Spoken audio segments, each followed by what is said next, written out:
6 ways on how to increase your net worth. Ano ba yung net worth? Ito yung asset minus liability or mga utang natin. Ito yung net worth natin. Kasi kala natin pag okay na yung income natin, okay na rin tayo. Pero pwedeng malaki ang income mo, pero wala ka naiipon. So, negative net worth ka pa rin or zero net worth.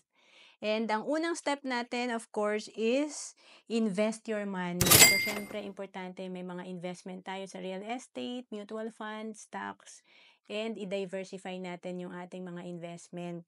And then, pangalawa, build an emergency fund. Importante talaga meron tayong savings para ito yung mahuhugot natin in case of emergency. And of course, pangatlo, pay off your debt. Importante talaga nababayaran natin yung mga utang natin. Kasi yung pera dito, yung interest dito, nagko-compound and against us. Money working against us pag pera ng utang ang nagko-compound. And of course, importante rin, pang-apat, magkaroon ng proteksyon. Ito yung healthcare natin and life insurance. And ang pinakababa nito, mabilis nating mabibuild to. Kung panglima, gagawin natin, invest in yourself. Importante, improve mo yung skills mo.